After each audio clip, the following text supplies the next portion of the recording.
Hey guys, it's JT Works on Cars. Today I'm going to show y'all how to change your cabin air filter on your GR86 or BRZ. This is for the second generation, but it's most likely similar for the first gen. And that's the part number right here. So you're going to open the glove box. You're going to take everything out of your glove box, of course. Ignore this wire back here, that's part of my dash cam excess. Then I believe you push in right here. Right here, let me turn on that flash so you can see a little better. You push in right here, and this part comes out.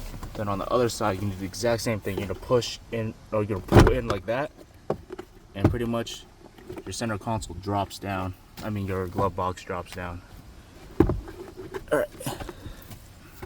So now back there, that's your cabin air filter. That's the door, how you access it. You're gonna pull back right here. Then on the other side, there's another clip.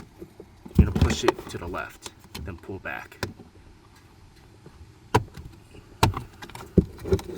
And just like that, you access the cabin air filter. There is an orientation, as you see, it says up. So the new filter, you're gonna put it in up, just the same way. And so far, I have like 12.5K miles on this. It's not looking too bad. Here's what a new one looks like. It's still in the plastic film wrap. But as you see, there is an orientation.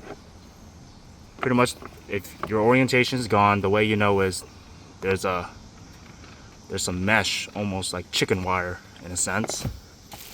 And on the back side, there's not that chicken wire. No. Okay, it's more prominent on the front side, but the back side you can't see it as easily. But yeah. This is an OEM filter, so it's gonna say up on one side. Where is it? There it is. So let me tear this open. A good old one-handed video. Y'all know that by now.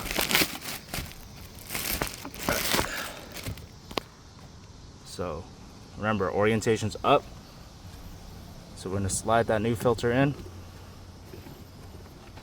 Push it all the way back. We're gonna grab our little door. The orientation was this little bowl shape, goes at the bottom. And you can tell because there is a hole where it kind of fits in. So usually I'll put it in from the left side first because I am right-handed. It makes the most sense for me. Let's see, it's kind of hard to do one-handed. All right, so you're gonna put it in like that. There's almost these little clips right here, this little protrusion goes in that little hole right here. So you're gonna push that protrusion inside. Let's see, where is it? All right, just like that, I think. Damn, it's hard to do one-handed. Holy shit.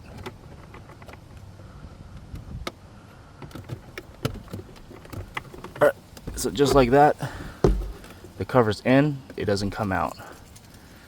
So now, you pull your glove box back in, you're gonna pull this side in, and pretty much just shove it back in like that. Then on the other side, the same way. So see, that cabin air filter is dirty. Just make sure your glove box is still operational. Yep, and it still drops softly, which is good. So I didn't bend anything, I didn't break anything. So let's just put everything back in your glove box. Everything right back inside.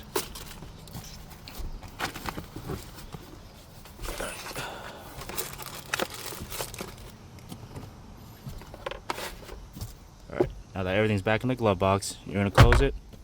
Now you're good for another 12,000 miles. You're supposed to change this once a year or every 12,000 miles, whichever comes first. But yeah, see, everything works fine, so you know you didn't mess up. Alright, thank you for watching, and please enjoy the rest of your day.